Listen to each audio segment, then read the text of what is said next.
నమస్కారం ETV news కి స్వాగతం ముందుగా ముఖ్యాంశాలు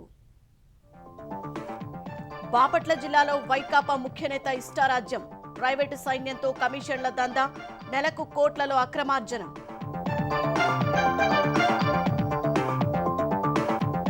జగన్ పాలనలో అధ్వానంగా రైతు బజార్లు సంస్కరణల పేరుతో ఎడాపెడా అద్దెల పెంపు మౌలిక వస్తువులేమితో రైతులు కొనుగోలుదారుల ఇబ్బందులు గ్రామ సభలకు సిద్ధమవుతున్న తెలంగాణ సర్కార్ 1-2 రోజుల్లో క్షేత్రస్థాయికి దరఖాస్తులు ప్రతి అప్లికేషన్ కు ప్రత్యేక సంఖ్య కేటాయింపు లోక్సభ ఎన్నికలపై భారాస దృష్టి పోటీకి మాజీ మంత్రులు ఎమ్మెల్యేల ఆసక్తి ప్రశ్నించే గొంతుక నినాదంతో ప్రజల్లోకి గులాబీ శ్రేణులు తెలుగు రాష్ట్రాల్లో ఘనంగా క్రిస్మస్ వేడుకలు శుభాకాంక్షలు తెలిపిన ప్రముఖులు చంద్రబాబు కుటుంబానికి వైఎస్ షర్మిల కానుకలు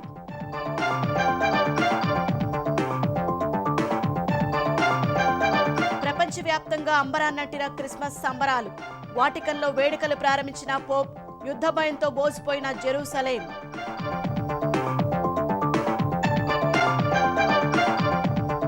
గాజాపై పోరులో ఇజ్రాయెల్కు గట్టి ఎదురుదెబ్బ 2 రోజుల వ్యవధిలో 15 మంది సైనికుల మృతి నష్టపోతున్న యుద్ధం ఆపబోమన్న నెతన్యాహు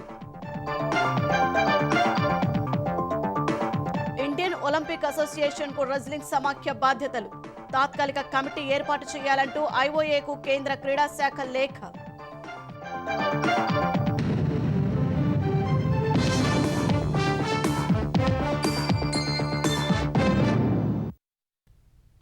రేషన్ బియ్యం దారి మళ్లించాలా ఆయన పనే అది సెస్ చెల్లించకుండా గ్రానైట్ లారీలు బోర్డర్ దాటించాలా ఆయన దాటించేస్తారు మట్టి ఇసుక అక్రమంగా తరలించుకోవాలా అది ఆయనే చూసుకుంటారు సెటిల్మెంట్లు చేయాలా ఆయన చేసేస్తారు ఇంతకీ ఎవరైనా ఆయన మాంచి మాఫియా రాజ్ కప్పం కట్టనిదే అక్కడ పని జరగదు కమిషన్ల వసూళ్లకు ఓ ముఠానే పెట్టుకున్నారు ప్రభుత్వ ఉద్యోగులైన పన్నుల చెల్లింపులకు సమయం ఇస్తారేమో కానీ వాళ్లకు మాత్రం నెల మామూళ్లు ఇవ్వాల్సిందే లేదంటే వేధించి వడ్డీతో సహా వసూలు చేస్తారు పర్చూరు నియోజకవర్గంలో ఆ అరాకశక్తి ఆగడాలు బెంబేలెత్తిస్తున్నాయి గ్రానైట్ లారీల అక్రమ రవాణాతో నెలకు 1,44,00,000 నుంచి 2,40,00,000 వసూళ్లు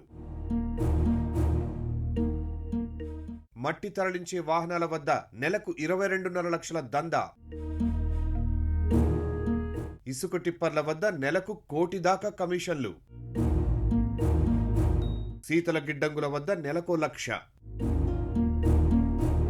ఇలా బాపట్ల జిల్లా పర్చూరు నియోజకవర్గంలో ప్రతి దానికి ఆ నాయకుడికి ఓ రేటుంటుంది అధికారం అండతో అక్కడో సమాంతర వసూళ్ల వ్యవస్థ నడుపుతున్నారు అందుకు 80 నుంచి 100 మంది ప్రైవేట్ సైన్యాన్ని పెట్టుకున్నారు ఆయన రేటు ఫిక్స్ చేస్తారు ముఠా వెళ్లి వసూలు చేసుకొస్తారు ఇలా అధికారాన్ని అడ్డు పెట్టుకుని ఆ నాయకుడు ఓ మాఫియా అవతారం ఎత్తితే చిల్లర కొట్టు మొదలుకుని చిరు వ్యాపారుల వరకు కప్పం కట్టలేక కుదరదని చెప్పలేక సతమతమవుతున్నారు ఆదాయానికి తగినట్లే ఆయనకు కమిషన్ కట్టాలి దళితుల్ని ముందు పెట్టడం పోలీస్ రెవెన్యూ పంచాయతీ మైనింగ్ ఇలా సకల శాఖల అధికారులను వాడుకోవడం ఆ అరాచక నేత స్టైల్ గ్రానైట్ రవాణాలో కమిషన్లకు ఓటరు జాబితాలో మార్పులు చేర్పులకు పోలీసుల్ని వినియోగించే స్థాయికి ఆయన అరాచకం వెళ్ళింది పర్చూరు మాఫియా రాజ్ అక్రమార్జనలో సింహభాగం గ్రానైట్దే గ్రానైట్ రాళ్లను బిల్లుతో తీసుకెళ్తే జీఎస్టీ మైనింగ్ సెస్ కట్టాల్సి ఉంటుంది ఈ రెండూ కలిపి ఒక్కో లారీకి ₹1,00,000 వరకు అవుతుంది అయితే ఆ నేత గ్రానైట్ రవాణాదారులకు ఓ బంపర్ ఆఫర్ ఇచ్చారు లారీల్ని దర్జాగా బోర్డర్ దాటిస్తామని భరోసా ఇచ్చారు అలా మార్టూరులో దాదాపు 450 గ్రానైట్ ఫ్యాక్టరీలున్నాయి వీటి నుంచి నిత్యం 60 నుంచి 100 లారీల లోడ్ వెళ్తూ ఉంటాయి ఫ్యాక్టరీ వద్ద లోడ్ ఎత్తగానే ఒక్కో వాహనానికి 35,000 చొప్పున ప్రైవేట్ సైన్యం కమిషన్ వసూలు చేస్తుంది ఇందులో ఆ నాయకుడు పల్నాడులోని ఓ వైకాపా ముఖ్య నేత ₹8,000 చొప్పున పంచుకుంటారు ఒక ప్రభుత్వ గుత్తేదారు సంస్థకు 7,000 వాహనాన్ని జిల్లా బోర్డర్ దాటించే వాళ్లకు 4,000 చొప్పున ఇస్తారు మిగిలిన 9,000 మాత్రం పకడ్బందీగా గ్రానైట్ లారీల్ని బోర్డర్ దాటించే ప్రైవేట్ సైన్యానికి పడేస్తారు ఇదంతా ప్రణాళికాబద్ధంగా జరుగుతుంది ఫ్యాక్టరీ వద్ద వాహనానికి 35,000 వసూలు చేయగానే దాని నెంబరును ప్రత్యేకంగా ఏర్పాటు చేసుకున్న గ్రూప్ లో కోడ్ భాషలో మెసేజ్ పెడతారు ఆ వాహనాలే బోర్డర్ దాటుతాయి లేదంటే మధ్యలో ఏర్పాటు చేసుకున్న 3 చెక్ పోస్టుల్లో పట్టేస్తారు లోడుకు సంబంధించిన బిల్లుల్ని వాళ్లే పరిశీలిస్తారు అన్నీ సరిగా ఉంటే ఎంతో కొంత తీసుకుని వదిలేస్తారు, లేదంటే 35,000 కట్టేదాకా పీడిస్తారు. విచిత్రం ఏంటంటే పోలీసులు పక్కనే ఉంటారు. వాళ్ళు ఆ అరాచక శక్తి గ్రానైట్ అక్రమ రవాణాకు కొమ్ము కాస్తారు. మార్టూరుకు నలువైపులా జాతీయ రహదారి వెంట ఉన్న సీసీ కెమెరాల ద్వారా గ్రానైట్ లారీల కదలికలు గుర్తిస్తూ ఉంటారు. మట్టి అక్రమ రవాణాకు ఆయన రేట్ ఫిక్స్ చేశారు. మార్టూరు మండలం బొబ్బేపల్లి గ్రామ సర్వే నంబర్ 387C11లో 350 ఎకరాల్లో ఉన్న గ్రావెల్ కొండకు ఈనేతే గుండు కొట్టేశారు. ఇక్కడి నుంచి రోజుకు సగటున 500 ట్రాక్టర్ల గ్రావెల్ తరలిస్తున్నారు. నిబంధనల ప్రకారం ట్రాక్టర్కు 150 రూపాయల చొప్పున ప్రభుత్వానికి సీనరేజీ చెల్లించాలి. కానీ బిల్లులు లేకుండా ట్రాక్టర్కు 800 రూపాయలు గుంజుతోంది ఆ అరాచక సైన్యం. పరుచూరు నియోజకవర్గంలో రేషన్ బియ్యం రవాణా కూడా సదరు నేత కనుసన్నల్లోనే ఎక్కువగా జరుగుతోంది. నియోజకవర్గంలో 210 రేషన్ దుకాణాలుండగా బ్లాక్ మార్కెట్ ధర ప్రకారం ఒక్కో దాని నుంచి 25,000 విలువైన బియ్యం ప్రతి నెల కారంచేడు మండలం స్వర్ణ గ్రామంలోని రైస్ మిల్లుకు చేరాల్సిందే. అక్కడ ఆ బియ్యాన్ని పాలిష్ చేసి ఎగుమతి చేస్తూ సొమ్ము చేసుకుంటున్నారు. దీనిపై తనిఖీలకు వెళ్లిన విజిలెన్స్ అధికారులను అడ్డుకుని వారి ఫోన్లు ధ్వంసం చేయడం ఆ నేత బరితెగింపునకు పరాకాష్ట. స్థిరాస్తి వ్యాపారాన్ని ఆ నేత గుప్పిట పట్టారు. వెంచర్ వేయాలంటే ముందుగా ఆయన్ను కలవాల్సిందే, అడిగినంత సమర్పించుకోవాల్సిందే. లేదంటే వెంచర్ కు అనుమతులు రావు. అందులో ప్లాట్లు కొన్నా ఇళ్ల నిర్మాణాలకు అనుమతులు ఇవ్వరు. అందుకే మా వల్ల కాదంటూ కొత్త వెంచర్లు వేయడమే వ్యాపారులు మానేశారు. నిజానికి వైకాపా మార్క అరాచకాలకు ఆయనే ఓ బ్రాండ్ అంబాసిడర్. ఓటరు జాబితా అక్రమాల్లోనూ ఆయన తెలివితేటలు ప్రదర్శించారు. నియోజకవర్గంలో ఏకంగా 14,000 ఓట్లు తొలగించాలంటూ బిఎల్ఏలతో పాటు తన ప్రైవేట్ సైన్యంతోనే దొంగ ఫారం 7 దరఖాస్తులు చేయించారు. ఆ అరాచక నేత అక్రమాలకు కొమ్ము కాసి 3 పోలీసు అధికారులు సస్పెన్షన్ కు గురయ్యారు. ఓట్ల అక్రమాల కోసం ఈ నేత ఒత్తిడి భరించలేక ఎద్దనపూడి తహసీల్దార్ బ్రెయిన్ స్ట్రోక్ కు గురైతే కారంచేడు తహసీల్దార్ అనారోగ్యంతో సెలవు పెట్టి వెళ్లిపోయారు. పరుచూరు తహసీల్దార్ కార్యాలయంలో ఎన్నికల విధులు నిర్వహిస్తున్న సీనియర్ అసిస్టెంట్ ఒకరు గుండెపోటుకు గురయ్యారు. మాట వినడం లేదంటూ మార్టూరు తహసీల్దార్ ను బాధ్యతలు చేపట్టిన 20 రోజులకే అక్కడి నుంచి బదిలీ చేయించారు. ఈ పరిణామాలతో పరుచూరు నియోజకవర్గంలో పోస్టింగ్ అంటేనే అధికారులు బెంబేలెత్తిపోతున్నారు. ఆంధ్రప్రదేశ్లో జగన్ పాలనలో రైతు బజార్లు అధ్వానంగా తయారయ్యాయి.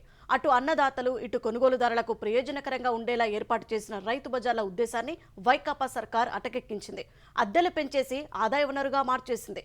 సౌకర్యాల కల్పన నిర్వహణను మాత్రం విస్మరించింది. ప్రభుత్వ నిర్వాకంతో రైతులు వినియోగదారులకు తిప్పలు తప్పడం లేదు.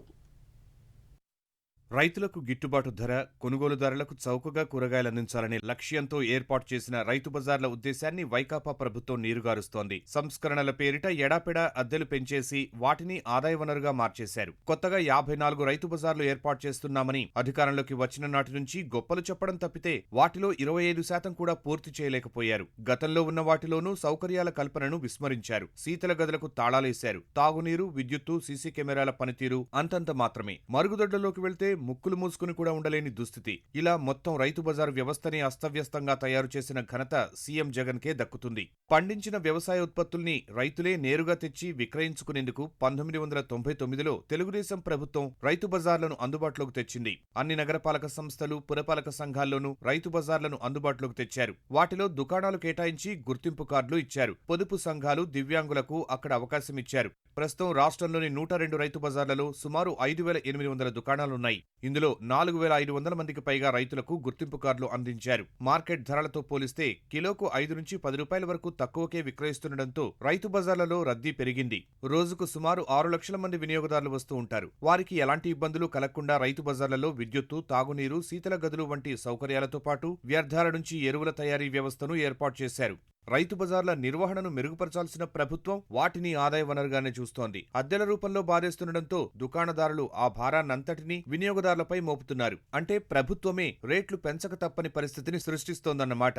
దీంతో రైతు బజార్లలోనూ అమ్మకాలు తగ్గుతున్నాయి. 2014తో పోలిస్తే 2018 నాటికి కూరగాయల ఉత్పత్తి 13 లక్షల టన్నులు పెరిగింది. 2018తో పోలిస్తే 2022లో అమ్మకాలు మాత్రం 26 లక్షల టన్నులు తగ్గడం పరిస్థితికి అద్దం పడుతోంది. ప్రాంతాల వారీగా ఒక్కో దుకాణానికి 1,500 నుంచి 3,000 రూపాయల వరకు ప్రభుత్వం అద్దెలు నిర్ణయించింది. స్వయం సమృద్ధి అంటూ బాదుడుకు తెరతీసింది. ఇలా విచ్చలవిడిగా బాధేస్తూ రైతు బజార్ల ఆదాయాన్ని ఏడాదికి 11 కోట్లకు చేర్చామంటూ సంబరాలు చేసుకుంటోంది. అదేమంటే బినామీ రైతుల్ని తొలగించి ఆదాయం పెంచామని సన్నాయి నొక్కులు నొక్కుతోంది.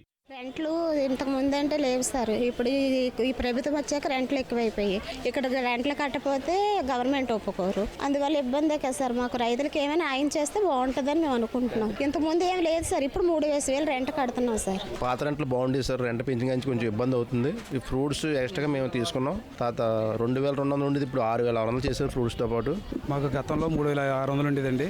ప్రస్తుతానికి ఇప్పుడు 6,600 చేశారు. బయట చూస్తే షాపులు చాలా దారుణంగా పెరిగిపోయాయి. వ్యాపారం పరంగా అయితే చాలా ఇబ్బంది పడుతున్నాము. అప్పట్లాగా వ్యాపారం పెద్దగా ఇదిగా లేవు. రైతు బజార్ల నుంచి వెలువడే వ్యర్థాలను వృధాగా పడేయకుండా ఆయా కేంద్రాల్లోనే ఎరువుల తయారీ కేంద్రాలను అందుబాటులోకి తీసుకొచ్చారు. ప్రస్తుతం వాటిలో అధిక శాతం వినియోగంలో లేకపోవడంతో యంత్రాలు తుప్పుపడుతున్నాయి. దూర ప్రాంతాల నుంచి కూరగాయలు తెచ్చుకునే రైతుల కోసం ఏర్పాటు చేసిన శీతల గోదాములు, మాగబెట్టేందుకు రైపెనింగ్ ఏర్పాటు చేసిన ఛాంబర్స్ నిర్వహణ లేకపోవడంతో చాలా చోట్ల పనిచేయడం లేదు. కూరగాయల ధరల ప్రదర్శనకు లక్షల రూపాయలు వెచ్చించి అమర్చిన బోర్డులు కాంతివిహీనంగా మారాయి. అధిక శాతం బజార్లలో సీసీ కెమెరాలు వేలాడుతూ నేలచూపులు చూస్తున్నాయి. రైతు బజార్లలో శుభ్రతకు అత్యంత ప్రాధాన్యం ఇవ్వాల్సి ఉన్న స్వచ్ఛత మత్సుకైనా కానరాదు. చెత్త, ఇతర వ్యర్థాలు రోజుల తరబడి పోగుపడుతూ ప్రజారోగ్యాన్ని ప్రమాదంలోకి నెడుతున్నాయి. ఇక వాటిల్లోని మరుగుదొడ్ల గురించి ఎంత తక్కువ చెప్పుకుంటే అంత మంచిది. నీటి సరఫరా, నిర్వహణ కొరవడంతో నిరుపయోగంగా మారాయి. భరించలేని దుర్వాసనతో విక్రయదారులతో పాటు కొనుగోలుదారులు అవస్థలు పడుతున్నారు. ఇక్కడ ఈగలు వాలడము, అవి వచ్చి మళ్ళీ వెజిటేబుల్స్ మీద కూర్చోవడము, అది ఎంత క్లీన్ చేసినా కూడా కానీ చాలా హెల్త్ ఇష్యూస్ వస్తాయి. కొంచెం నీట్నెస్ మెయింటైన్ చేస్తే బాగుంటుంది. కనీసం బాత్రూమ్ బాగుండయా? మమ్మల్ని మాత్రం ఇది చెత్త తోయలేదు, వాసన వస్తున్నది అని మమ్మల్ని మాత్రం అడుగుతున్నారు. ఇక్కడ దానికి అడగట్లే. అక్కడ నీళ్ళు అక్కడ నిలిచి పొడుస్తున్నాయి. పోవాలంటే వాత అయి పొడుస్తున్నది. ఈడ రూములు బాగలే, ఆడ బాత్రూమ్లు గలీజులుగా ఉన్నాయి. ఎలుకలు అంటే ఎలుకలు కాదు, పొగులే కొరికి పోసేస్తున్నాయి. తెచ్చిన సరుకులు కూడి తినేదానికి లేదు, అట్ట పునుకునేదానికి లేదు. సరుకులన్నీ పాడైపోతున్నాయి. బాడీకి మట్టుకో కరెక్ట్గా ఇచ్చేయాలని నిలబెడితే. రైతు బజార్ల నిర్మాణాలకు కోట్ల రూపాయలు ఖర్చు చేసినా వాటి ప్రారంభానికి మాత్రం వైకాపా సర్కారు వాయిదా వేస్తూ వస్తోంది. తెలుగుదేశం హయాంలో పూర్తయిన వాటిని అందుబాటులోకి తీసుకురాలేదు. అటు సాంకేతికతను అందిపుచ్చుకోవడంలో రైతు బజార్లు ఇంకా వెనుకబడే ఉన్నాయి. కూరగాయల ధరల వివరాలను వినియోగదారులకు మొబైల్ యాప్ ద్వారా పంపే విధానం అన్ని చోట్ల అమలు కావడం లేదు. గతంలో ఆన్లైన్లో కనిపించేవి, ఇప్పుడు దాన్ని తీసేశారు. ఫుడ్ కోర్ట్ల ఏర్పాటు, పిల్లలు ఆడుకునేందుకు సౌకర్యాలు, ఏటీఎంలు వంటి సౌకర్యాలు కాగితాలకే పరిమితమయ్యాయి. 6 గ్యారంటీలు, ఇతర హామీల అమలులో అధికారులు కీలక పాత్ర పోషించాలని ముఖ్యమంత్రి రేవంత్ రెడ్డి ఆదేశించారు. భూ కబ్జాలు, డ్రగ్స్, నకిలీ విత్తన మాఫియాపై ఉక్కుపాదం మోపాలని పోలీసు ఉన్నతాధికారులకు స్పష్టం చేశారు. ఫ్రెండ్లీ పోలీసింగ్ను దుర్వినియోగం చేస్తే ఉపేక్షించవద్దన్నారు. ప్రతి 4 నెలలకు ఒకసారి ప్రజాపాలన కార్యక్రమం నిర్వహిస్తామని ముఖ్యమంత్రి ప్రకటించారు. అధికారులే తమ సాధకులని, 6 గ్యారంటీల అమలులో క్షేత్రస్థాయిలో బాధ్యతగా క్రియాశీలకంగా వ్యవహరించాలని సీఎం రేవంత్ రెడ్డి ఆదేశించారు. ఉన్నతాధికారులతో సచివాలయంలో తొలిసారి సమావేశం నిర్వహించిన రేవంత్ ప్రజాప్రతినిధులు, అధికారులు సమన్వయంతో లేకపోతే అనుకున్న లక్ష్యాన్ని చేరుకోలేమని స్పష్టం చేశారు. అంబేద్కర్ చెప్పినట్లుగా అభివృద్ధి అంటే అద్దాల మేడలు, రంగుల గోడలు కాదని, చివరి వరుసలో ఉన్న నిరుపేదలకు సంక్షేమం అందితేనే అభివృద్ధని రేవంత్ రెడ్డి వ్యాఖ్యానించారు. ఇతర రాష్ట్రాలకు చెందిన అధికారులు స్థానిక భాష నేర్చుకోవాలని సూచించారు. బాధ్యతల్లో నిర్లక్ష్యం కనిపిస్తే ఉపేక్షించమని స్పష్టం చేశారు. తెలంగాణలో డ్రగ్స్, గంజాయి అనే పదం వినిపించేందుకు వీల్లేదని రేవంత్ రెడ్డి స్పష్టం చేశారు. మాదక ద్రవ్యాలపై సమాచారం కోసం ప్రత్యేక అధికారులను నియమించుకోవాలని పోలీసులకు సూచించారు. సైబర్ నేరాలు అతిపెద్ద సవాల్గా మారాయని, వాటి నియంత్రణకు వ్యవస్థను పటిష్టం చేయాలన్నారు. నకిలీ విత్తనాలు టెర్రరిజం కన్నా ప్రమాదకరమని రేవంత్ వ్యాఖ్యానించారు. నకిలీ విత్తనాల విక్రయాలను పూర్తిగా అరికట్టాలని, కంపెనీల యాజమాన్యాలను బాధ్యులను చేయాలని సీఎం ఆదేశించారు. అనుమతి లేకుండా సన్బర్న్ నూతన సంవత్సర ఈవెంట్కు టికెట్లు ఎలా అమ్ముతున్నారని సీఎం ఆగ్రహం వ్యక్తం చేశారు. 18 ఏళ్ల లోపు వారికి మద్యం అమ్మవద్దని నిబంధనలు ఉంటే పాఠశాల విద్యార్థులకు రాయితీ ఇచ్చి మరీ ప్రోత్సహించడం ఏంటన్నారు. సన్బర్న్, బుక్ మై షో ఎవరు నిర్వహిస్తున్నారని సైబరాబాద్ పోలీస్ కమిషనర్ ను ప్రశ్నించారు. సన్బర్న్ ఈవెంట్ ను గోవాలో నిషేధించగా గతంలో కర్ణాటక, మహారాష్ట్ర ప్రభుత్వాలు అనుమతినిచ్చి రద్దు చేశాయని పోలీసులకు సీఎం తెలిపారు. రేవంత్ రెడ్డి సమీక్ష అనంతరం సమాచార ప్రసార శాఖ మంత్రి పొంగులేటి శ్రీనివాసరెడ్డి పలు అంశాలను వెల్లడించారు. ఈ నెల 28 నుంచి జనవరి 6 వరకు రాష్ట్ర వ్యాప్తంగా గ్రామ, వార్డు సభలు నిర్వహించనున్నట్టు తెలిపారు. సభల్లో మహాలక్ష్మి, రైతు భరోసా, గృహజ్యోతి, ఇందిరమ్మ ఇళ్లు, చేయూత పథకాలకు లబ్ధిదారులను గుర్తించే ప్రక్రియ ప్రారంభం కానుందన్నారు. పథకాలకు తెల్ల రేషన్ కార్డునే ప్రామాణికంగా తీసుకోవాలని ప్రభుత్వం ప్రాథమికంగా భావిస్తోందని, ప్రతి 4 నెలలకు ప్రజాపాలన కార్యక్రమం నిర్వహించనున్నట్లు వెల్లడించారు. అధికారులు 2 బృందాలుగా ఏర్పడనున్నారు. ఒక బృందానికి తహసీల్దార్, మరో బృందానికి ఎంపీడీఓ లేదా మున్సిపల్ కమిషనర్ నేతృత్వం వహిస్తారు. సుమారు 10 శాఖల అధికారులతో కూడిన ప్రతి బృందం రోజుకు 2 గ్రామాలు లేదా 2 వార్డుల్లో పర్యటించి ప్రజా సదస్సులు నిర్వహిస్తుంది. సేకరిస్తుంది. దరఖాస్తులో పేరు, ఊరు, ఆధార్, రేషన్ కార్డుతో పాటు క్రిమినల్ కేసులు తదితర వివరాలు, ఫోటో కూడా సేకరించనున్నారు. 6 గ్యారంటీల్లో ఏ పథకాల్లో లబ్ధి కోరుకుంటున్నారు, ఇప్పటి వరకు ఏ పథకాల ద్వారా లబ్ధి పొందుతున్నారనే వివరాలు దరఖాస్తులో స్వీకరిస్తారు. దరఖాస్తులతో పాటు ప్రజల నుంచి ఇతర ఫిర్యాదులు, వినతులను కూడా అధికారులు తీసుకుంటారు. ప్రతి దరఖాస్తుకు ప్రత్యేక నంబర్ కేటాయించి కంప్యూటరీకరిస్తారు. గ్రామ, వార్డు సభల్లో దరఖాస్తులు, వాటిలో వివరాల ఆధారంగా 6 గ్యారంటీలను ఎందరూ ఆశిస్తున్నారు, వారిలో ఎంతమంది అర్హులో తేల్చాలని ప్రభుత్వం భావిస్తున్నట్లు తెలుస్తోంది. గత ప్రభుత్వంలో చేసిన అప్పులను కప్పిపుచ్చుకోవడానికి భారాస నేతలు పవర్ పాయింట్ ప్రజెంటేషన్లు ఇస్తున్నారని తెలంగాణ రెవెన్యూ మంత్రి పొంగులేటి శ్రీనివాసరెడ్డి ఆరోపించారు. అప్పు చేసినట్లు అసెంబ్లీలో భారాస అంగీకరించిందన్న ఆయన అభివృద్ధి ఆస్తులు అంటే సీఎం నివాసం వంటివి కట్టుకోవడమేనా అని ప్రశ్నించారు. ధనిక రాష్ట్రమైన తెలంగాణ రాష్ట్రాన్ని 6,71,000 కోట్లు అప్పు ఉన్న మాట వాస్తవమే అని వాళ్ళు ఒప్పుకొని లెక్కారు. మేము అప్పు చేశాం, అప్పులకి ఆస్తులు సంపాదించామంటారు. ఆస్తులు అంటే ఏంటండి? సెక్రటేరియట్ లో ఏమి తక్కువ అయిందని ఆ మంచిగా ఉన్న సెక్రటేరియట్ ని పడగొట్టి ఒక ప్యాలెస్ లాంటి సెక్రటేరియట్ కట్టేంత అవసరం ఉందా ఈనాడు ఈ రాష్ట్రానికి? 4 బిల్డింగులు చూపించి ఇదే నేను సంపాదించిన ఆస్తి అంటే అభివృద్ధి? అంటే ఒక సీఎం రెసిడెన్స్ కడితే అయిపోతుందా? అదేనా అభివృద్ధి? అదేనా ఆస్తులు? అదేనా సంపద? 6,71,000 కోట్లు అప్పు చేశారు. మళ్ళా దాన్ని కప్పిపుచ్చుకోవడానికి మళ్ళీ వారొక పవర్ పాయింట్ ప్రెజెంటేషన్. ప్రతిదీ గమనిస్తూనే ఉన్నారు ప్రజలు. తెలంగాణ శాసనసభ ఎన్నికల్లో దెబ్బతిన్న భారత రాష్ట్ర సమితి లోక్సభ ఎన్నికల్లో మళ్లీ సత్తా చాటేందుకు కసరత్తు చేస్తుంది. ప్రశ్నించే గొంతుకగా ప్రజల్లోకి వెళ్లి మెజార్టీ స్థానాలను దక్కించుకోవాలన్న ఆలోచనతో గులాబీ పార్టీ ఉంది. సిట్టింగ్ మాజీ ఎంపీలతో పాటు ఇటీవల ఎన్నికల్లో ఓటమి పాలైన కొందరు మాజీ మంత్రులు, ఎమ్మెల్యేలు కూడా లోక్సభ ఎన్నికల్లో పోటీకి ఆసక్తి చూపుతున్నట్టు తెలుస్తోంది. తెలంగాణ శాసనసభ ఎన్నికల్లో పరాజయం పాలైన భారత రాష్ట్ర సమితి త్వరలో జరగనున్న లోక్సభ ఎన్నికల్లో పుంజుకోవాలని భావిస్తోంది. శాసనసభ ఎన్నికల్లో ఓటమిని విశ్లేషిస్తున్న భారాస నాయకత్వం ఆయా నియోజకవర్గాల నేతలతో మంతనాలు జరుపుతోంది. ఓటమికి గల కారణాలను తెలుసుకుంటూనే తదుపరి కార్యాచరణపై దృష్టి సారిస్తోంది. త్వరలో జరగనున్న లోక్సభ ఎన్నికల్లో మెజారిటీ స్థానాలు దక్కించుకోవడం ద్వారా సత్తా చాటాలని భావిస్తోంది. 2019 ఎన్నికల్లో సారు కారు 16 నినాదంతో వెళ్లిన గులాబీ పార్టీ కేవలం 9 స్థానాలకు మాత్రమే పరిమితమైంది. ఇటీవలి శాసనసభ ఎన్నికల్లో భారాసకు 7 లోక్సభ నియోజకవర్గాల్లో మాత్రమే ఎక్కువ ఓట్లు వచ్చాయి. ఆదిలాబాద్, కరీంనగర్, నిజామాబాద్, మెదక్, మల్కాజ్గిరి, సికింద్రాబాద్, చేవెళ్ల స్థానాల్లో మిగతా పార్టీల కంటే భారాసకు ఎక్కువ ఓట్లు వచ్చాయి. ఆదిలాబాద్ పరిధిలో 2 స్థానాల్లోనే భారాస అభ్యర్థులు విజయం సాధించినప్పటికీ లోక్సభ పరిధి మొత్తంలో మాత్రం ఎక్కువగానే వచ్చాయి. కరీంనగర్ పరిధిలో కూడా 3 స్థానాల్లోనే పార్టీ అభ్యర్థులు విజయం సాధించినా లోక్సభ పరిధి మొత్తంలో ఓట్లు మాత్రం స్వల్పంగా ఎక్కువగా వచ్చాయి. 9 సిట్టింగ్ లోక్సభ స్థానాల్లో కేవలం మెదక్, చేవెళ్లలో మాత్రమే భారాసకు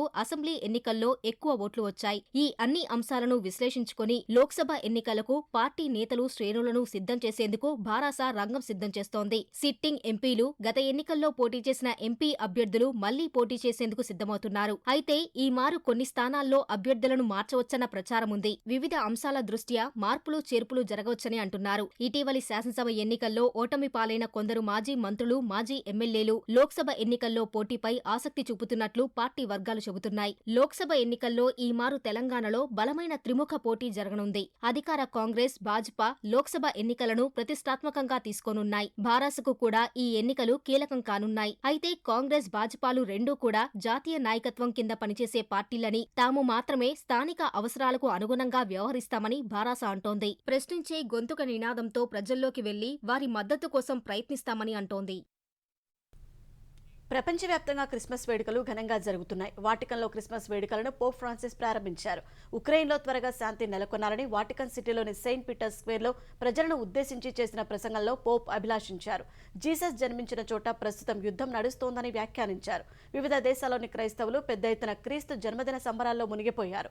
రంగురంగుల దీపాలతో ఇళ్లను, క్రిస్మస్ ట్రీలను అలంకరించారు. బంధువులు, స్నేహితులతో కలిసి చర్చిలో ప్రార్థనలు నిర్వహించారు. హంగేరీ రాజధాని బుడాపెస్టులో హరే కృష్ణ సభ్యులు క్రిస్మస్ సందర్భంగా పేదలకు ఆహారాన్ని అందించారు.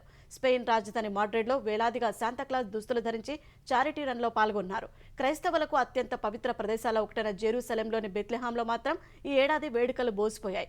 క్రీస్తు జన్మించిన పట్టణంలో ఇజ్రాయెల్ హమాస్ యుద్ధం నేపథ్యంలో సంబరాలు నిర్వహించరాదని నిర్ణయించారు.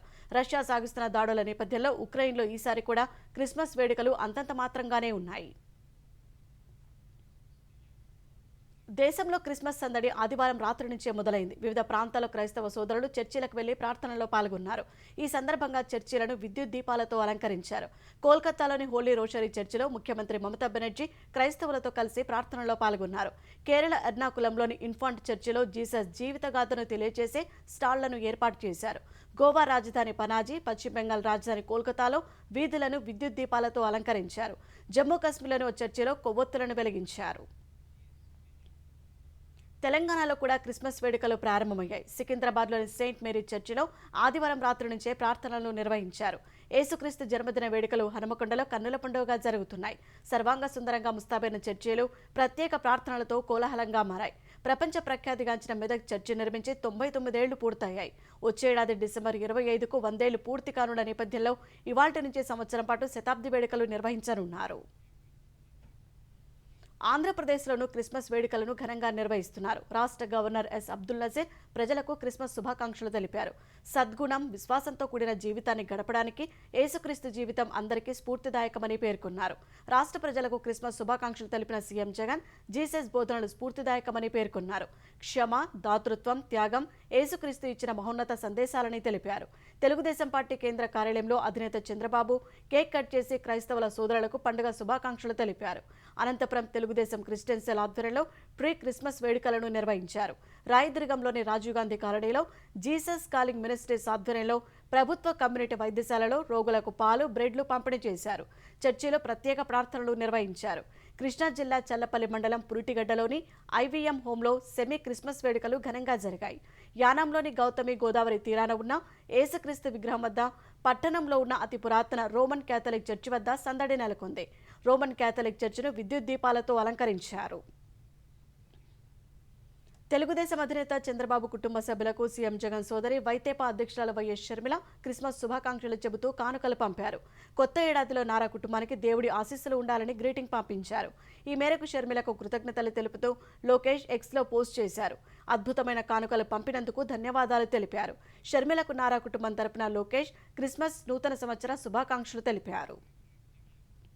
గాజాలో భూతల పోరు సాగిస్తున్న ఇజ్రాయెల్కు గట్టి ఎదురుదెబ్బ తగిలింది. మధ్య దక్షిణ గాజాలో గత 2 రోజులుగా జరిగిన పోరులో 15 మంది సైనికులు మృతి చెందారు. యాంటీ ట్యాంక్ క్షిపణి దాడితో వాహనంలో ప్రయాణిస్తున్న 4 సైనికులు మరణించినట్లు ఇజ్రాయెల్ సైనిక రేడియో వెల్లడించింది. మరికొందరు హమాస్తో జరుగుతున్న వీధి పోరాటాల్లో హతమయ్యారని తెలిపింది. ఇజ్రాయెల్ ఉత్తర భాగంలో హెజ్బుల్లా మిలిటెంట్లు జరిపిన దాడిలో ఒకరు, ఉత్తర గాజాలో మరొకరు మరణించారని పేర్కొంది. దీంతో ఇప్పటిదాకా యుద్ధంలో ఇజ్రాయెల్ 154 సైనికులను కోల్పోయింది. అటు యుద్ధం కారణంగా తాము భారీగా నష్టపోవాల్సి వస్తోన్నా మరో దారి లేదని పోరాటాన్ని కొనసాగించాల్సిందేనని ఇజ్రాయెల్ ప్రధాని నెతన్యాహు స్పష్టం చేశారు. యుద్ధం పూర్తయ్యే వరకు, విజయం సాధించే వరకు అన్ని బలగాలను వినియోగిస్తామని తెలిపారు. నూతనంగా ఎన్నికైన భారత రెజ్లింగ్ సమాఖ్య WFIను సస్పెండ్ చేసిన కేంద్ర క్రీడా మంత్రిత్వ శాఖ రోజువారీ కార్యకలాపాల కోసం అడాక్ కమిటీని ఏర్పాటు చేయాలని భారత ఒలింపిక్ సంఘాన్ని ఆదేశించింది. రెజ్లర్ల ఎంపిక, ఫెడరేషన్ నిర్వహణ బాధ్యతలను చూడాలని కోరింది. WFI నియమావళిని కొత్త పాలకవర్గం పాటించలేదని, తదుపరి ఉత్తర్వులు ఇచ్చేంత వరకు సమాఖ్యపై నిషేధం ఉంటుందని క్రీడా మంత్రిత్వ శాఖ ప్రతినిధి తెలిపారు. రెజ్లింగ్ రోజువారీ కార్యకలాపాల్లో WFI జోక్యం చేసుకోకూడదని, నియమ నిబంధనలను పాటించాలని కోరారు. అండర్-15, అండర్-20 జాతీయ క్రీడలను ఉత్తరప్రదేశ్ గోండాలోని నందిని నగర్లో ఈ ఏడాది చివరిలోపు నిర్వహించాలని సంజయ్ సింగ్ ప్రకటించిన తర్వాత కేంద్రం నూతన కార్యవర్గంపై సస్పెన్షన్ విధించింది.